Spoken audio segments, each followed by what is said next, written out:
It's the Mina's House podcast. I'm Mina SayWhat. I am sitting here with Omi In A Hellcat. He's a YouTuber, right? Yes, ma'am. How are you? How you feeling today? I'm doing great. Yourself? I'm good. This is my first time actually interviewing a YouTuber. So it's like I watch your videos, not in your and other people's videos, but I've never actually interviewed someone. So this is a first for me. How about you? No, it's first for me too. So you're actually, how did you start like doing YouTube videos? Talk to me about that. Believe it or not, I just released a video that I started like in 2015, and I did one video, and I went back to post production, and I was like, I got to get my life together before I become a YouTuber and a vlogger. So I kind of pushed my dreams to the side and pursued to get successful, and then I started YouTube 9 months ago, and that's when it started blowing up. So you only have been doing it like professionally, like I'm gonna put the videos together because your videos are produced. It isn't like you're just doing them on your camera and uploading them. So it's been like 9 official months. Yeah, my first month was May, so almost 9 months. So your name is Omar. Where did Omi In A Hellcat come from? Omi. So Omi, yeah. Omi is like anybody who's named Omar in Spanish, they're Omi. So in a Hellcat that's the first time I ever felt accomplished when I went out and bought a Hellcat. And I was like, God, this is a big, strong car, beautiful, kind of like me. It's like I love that. So how did you even come up with that name? Because I was the first one in Philly with one. So everybody's like, oh, crap, yo, you got a Hellcat? Omi In A Hellcat. So that's where it started. So you were always into cars prior to you like doing YouTube? Yeah, my dad, growing up, my dad had Ferrari drop tops. He was very wealthy. So, watching my dad, lose everything to the federal government, same thing that but, he did it thing on a different level.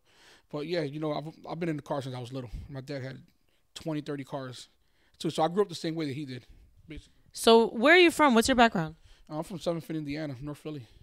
So, I grew up, I went to Hula de Burgos, just a typical Spanish kid in North Philly. Yeah. Are you Puerto Rican? I'm half. I'm half Puerto Rican, half Dominican. My dad's Puerto Rican. I was raised with him. And then my mom's Dominican. So in our culture, in our Spanish culture, like cars are a big thing, especially when you are like driving around in certain neighborhoods, that's what everybody has. They might not live the right way, but they have cars and they invest in their cars. This is kind of like a cultural thing. If you're Spanish, all we worry about is haircuts and cars. That's it. Right. And they're like, how loud is my car? Like, growing up, I remember you would know who's coming down the block because people had loud cars. Yep, exactly. So who gave you the inspiration to actually start taking like your knowledge of cars to YouTube? Not really. I wanted just to be a vlogger, so it wasn't never about like the cars. Casey Neistat, so I was watching Casey for years. I'm like, wow, this is interesting, And this is a white guy who just flies drones and just talks. So I wanted to be something like, because he inspired me to do YouTube, really. So now that you're like an official YouTuber, are you like, what's your day job? Do you do that in addition to your job, or do you have a side job? Like, to be honest, even when I had my businesses running, I made sure that YouTube was number one. I had my assistants doing pretty much everything, which, I wish that I wouldn't have, but it got me to this point now, so I'm pretty happy there. Now, this is the first thing I do when I wake up. So what were your businesses prior to you YouTubing? I had 2 clubs that were opening, pretty much a big construction company, which I still got going on now, just less employees, using a lot more subs. I was pretty much investing in the city, so just buying a lot of lots and land, redevelopment. So, I was pretty much self-funded. So, everything that I did was self-funded, no banks, no nothing. So where did you get that money from? Was it like inheritance from your parents? Because you mentioned your father is wealthy. No. We were dead poor after my dad. He came out, he did good again, but then we went dead broke. It pretty much came from me just hustling, just me knowing how to go out and just get money.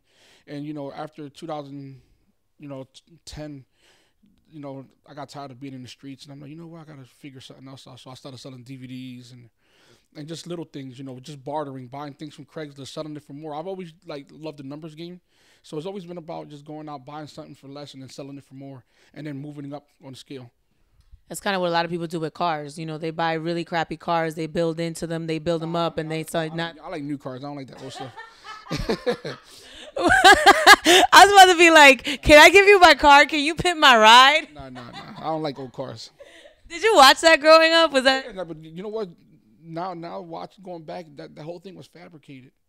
Yeah, there's interviews on all the people who are actually on the show. It's 100% fake. Now I found out that was fake. Then I found out that freaking MTV Cribs was fake, and I'm like, God damn, who do I believe now? That's the reason why, like, I came out to YouTube being so organic and being real about my life, not trying to over exceed. Yes, I have millions of dollars, but no, I'm not gonna jump on a private plane and just spend my money on dumb shit. If I spend something, it's gonna be on a car. That's how I look at it. So for people who are not familiar with your YouTube channel, like what else do you do besides talk about cars? Just pretty much just day to day stuff with my friends.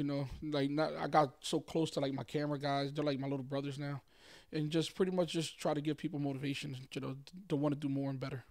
So because this is now like your career, like I put my videos and my interviews on YouTube, but I've even noticed over the course of a couple of years how monetizing videos has definitely not, it's not as lucrative now as it was before because YouTube has started cracking down. Like as someone who's actually making money, like where do you make your money off of YouTube? Is it off of monetizing? Are you selling sponsorship? Right now, I'm doing over 10 million views a month on YouTube, but right now it's more right now I'm heading into like signing with an MCM because like Google's not good at placing ads and they don't pay enough. So right now, being in the car industry, our you know what CPM is, right?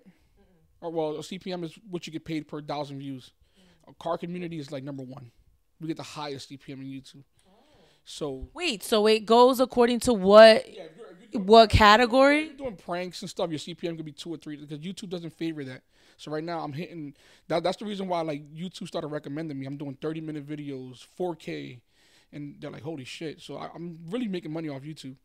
But I think now it's just going into MCM and selling my ad space for more money. Instead of getting the $10 that YouTube's giving me, now I'm selling them for $50. So that's where the money. That's where all these big YouTubers are making millions of dollars a month. So you've done pretty well, like establishing your brand and really building up your fan base on YouTube. So, when did you start noticing that like this could be problematic for you? I never knew this was problematic until the day this happened. Honestly, I'm living my life. I've been building Reloaded as a brand since 2015, and like everybody's like, "Damn, what the hell is Reloaded?" But they didn't know who I was. So I actually built the brand bigger than me, and now it's like I'm trying to put everything back together. So this is an eye opener. But no, I've never knew this was problematic ever. So I would have gold dug up somewhere if I would have thought this was problematic. But no. so the authorities have somehow the authorities have gotten hip to what you're doing. So, was there like an indication? Did you get a warning that you were being watched by the authorities? No, so protocol. There's pretty much has to be an indication. There's have to be, what, especially in the line of work that I do. I'm a streamer. I stream television, but no indications. But this was expected. I'm a young, rich Spanish guy from North Philly driving drop top Lamborghinis in the hood, so they thought that I was doing something that I wasn't supposed to be doing, and then they're like, holy shit, probably spent all this money researching. We got nothing on him. Well, you know what? He left the window open with taxes. Let's go get him. This is what it is. And they're trying to make it to be something bigger than what it really is. So tell me the story because I've already done some reading on this. Like you were doing your YouTube videos about your cars and then the authorities seized part of your private property. Like tell me exactly what happened. Yeah, basically they seized everything electronic, anything that had monetary value. All my jewelry, every dollar I had in the bank accounts, everything electronic, anything TVs, microwaves, anything electronic they took. They even took my damn Pelotons, and I gained 20 pounds, so thank you. But I don't understand, what is you being on YouTube and talking about cars, what does that have to do with the stuff in your house and them coming in and taking that? Because the streaming service that I created, 4 years ago, that they're saying that those funds were illegally obtained to even have this stuff, even though I have all these other business ventures, and I don't know, it's beyond me. So why target you? Like what about you got on their radar? Young, I'm from the urban community, giving back hope. That's how I feel. You can't change the way I feel. I'm just not understanding how there's all these YouTubers, everyone's kind of doing these videos. Like, why you? And you gotta understand too, the people who investigated me are from the Eastern District, from here, from Philadelphia. So I stand out like a sore thumb. I go to a club, okay, why is he popping 50 bottles, or why is he driving a Lamborghini when everybody else is driving a Honda? He has to be doing something wrong. So I think I was just targeted early for that, and I live in where I invest at is drug populated area, so they could assume. So I don't know. So this wasn't like some police officer somewhere in the middle of nowhere who found your YouTube video and then started. Oh, no, no. This was like This was you. before YouTube. Okay. So people are like, oh, you did it to yourself. You were on YouTube showing like, no, this investigation was before all this, and they decided when I went to Dominican Republic, he's gonna leave, so let's do it now, and they jumped a little early. So did they take any of your cars or anything like that? They took everything. Everything that I got now is because I obtained it all over again through working. They took everything. So how many cars? Uh, Probably 30 vehicles and about 15, 20 motorcycles. How do you have that many cars? Like, how did you buy them? I bought them cash. No, I have a big house in Jersey, so I ran out of garage space. When I first moved there, I had 6 cars, then 8, and then 9. Then I got bored. I was lonely. I need to buy more cars. I thought it'd make me feel better. When you're going through depression, it's like a woman. You go out and shop, and then you think you feel good, and when you get home, you want to go out and shop again. That's, I didn't do nothing. I was like, you know what? Let me keep buying cars. I love cars, so. Well, if you need to donate one, you can donate one to me, and I'll pay off my student loan. Shit, I'm already back up to 5. So what happens now? Like, they seize your property. Did they have a warrant? They had a warrant to take the things that they took, but I'm not charged with any criminal charges. What was the warrant based on? Like, usually there's a reason on the warrant. From what I hear, I've never been served with a warrant. But. No, it was just they alleged criminal copyright infringement, tax evasion. Criminal copyright infringement. What does that mean? That means that I was infringing on someone's copyright, which I never received a notice, because this is more of a civil matter. If I want to go ahead and put on YouTube your things, the FBI doesn't come and take me down. Normally you will file a complaint, and then I'll get a cease and desist, and I'll take it down, or I'll deal with the consequences of you suing me. But there's no copyright to infringe. I don't know. So whose copyright did you infringe? Is it the music that you use, or the brands that you're showcasing? No. So it was a no. You don't know which copyright. It's just a copyright. There was no copyrights to infringe, honestly. No, I've never gotten a notice, so. Because it's funny, I deal with music a lot, and copyright is a big thing. Like, you can't, use someone's songs or. That's illegal. Right. Or uploading movies, that's illegal. Right.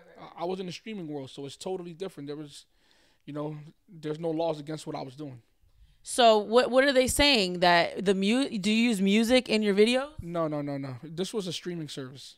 So it was a streaming service that I brought out a few years ago, and that I was still collecting royalties on. So they came back after all those years. They knew that I wasn't hands-on with this whole thing. So they came. Oh, I see. So this has nothing to do with your YouTube videos. This is about a streaming service that you established prior to you doing YouTube. Yep. And they pretty much, I worked hard to invest in, and then I took some of them investments and made myself bigger. Mm-hmm. So do you talk about this in your videos, or did you stop that? No, I've never even, to be honest, when I was a developer, Targeted 1080p was like an alter ego. I was a YouTuber under another page called Targeted 1080p. So I used to go on there and do live shows and talk about the streaming service, and this was widely available. You can get these boxes on Amazon, and then it was a big thing. And then I just stopped. I took the whole page down. I stopped posting, and then I was like, you know what, I'm gonna become a YouTuber. And that's when I came out as myself, not an alter ego, not a developer. So people got confused with the whole thing. So this wasn't about my YouTube now. So you're still doing the YouTubes, and you're using the 5 cars that you have now? Yeah, poor old me. Us real po folk, we got 1 car. I'm hoping that once my lawyer files these motions, that I will get everything back. I'm just trying to see where I'm going to put all my cars back at. How has this hurt your business? This situation with the authorities. I mean, it tore everything apart. There's families that's been torn because of this. Remember, I had 30 employees, so this is detrimental to everybody. It wasn't just for me. Oh, just another rich guy story. No, you understand. I had nothing. I made it into something, and I took care of the people that was around me. Gave jobs to pretty much all the little knuckleheads that and they're back in the streets. So now I'm scrambling right now to open up another printing company, which opens up in 2 weeks. I'm doing a couple websites and within that printing company, I'm opening 5 different companies, sticker companies, just to try to employ 15 people that I had to let go because I couldn't afford, what I mean, their salaries. So now you're kind of rebuilding, right? So what happens with the stuff that was taken from you? Are you trying to regain those things? Yeah, we're trying to regain them back right now. We're putting in motions to get the things back. And they haven't they haven't arrested you or done like they just took your stuff and there hasn't been a follow up. Yeah, it's basically it's like your parents walking into your bedroom and just taking everything and giving you no explanation why.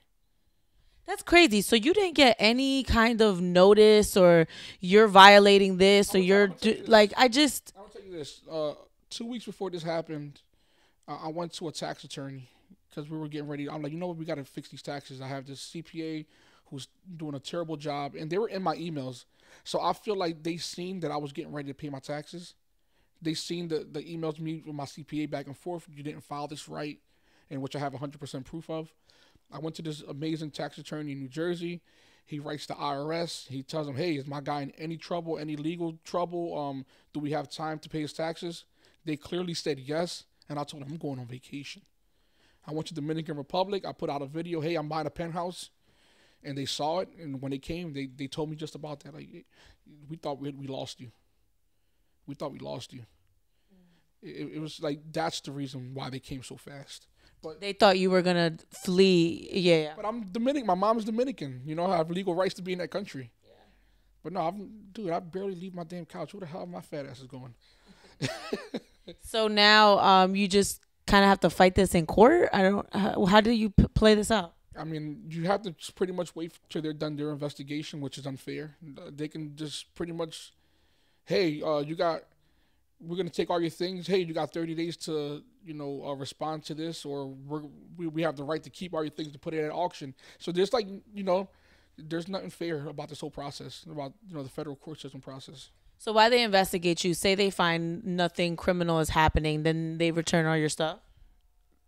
Or do they confiscate it? I think they confiscate it regardless if you don't put in motions to get it. You know what I mean? I think they just give you a slap in the ass and just keep. So who gets your 30 cars? They put it in an auction block and then I guess they keep the money and they give it to other countries.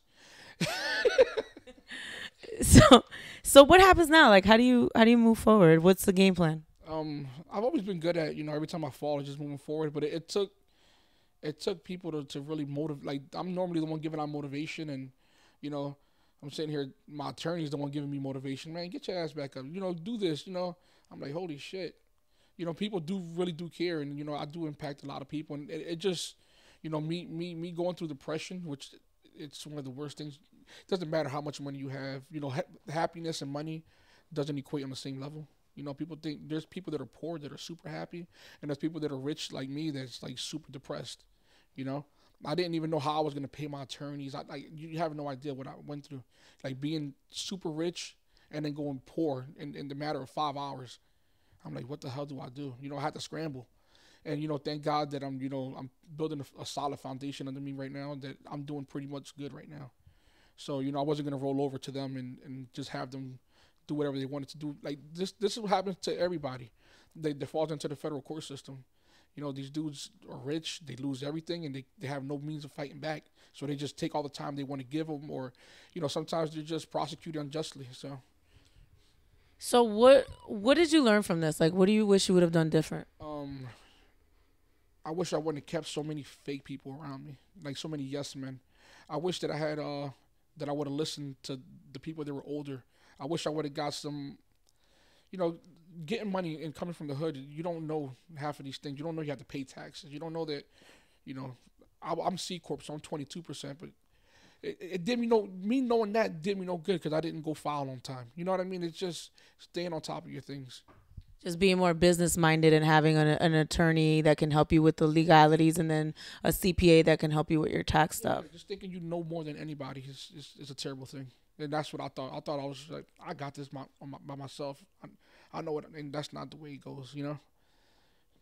So, how can people find your YouTube channel if they want to keep up with you and know what's going on with your story? Go to YouTube and type in Omi In A Hellcat, and then you got the best vlogs ever. It's like, no. Anything else you want to add? No. Everything's great. Thank you. I appreciate it. All right, thank you, and good luck with everything. I hope everything turns out all right. And when you get your cars back, just make sure you give me one. I'm come over here in this little ducky spot. I'm like, what the hell is this? Thank you for listening and watching. It's the Mina's House podcast. I'm Mina SayWhat. Omi In A Hellcat.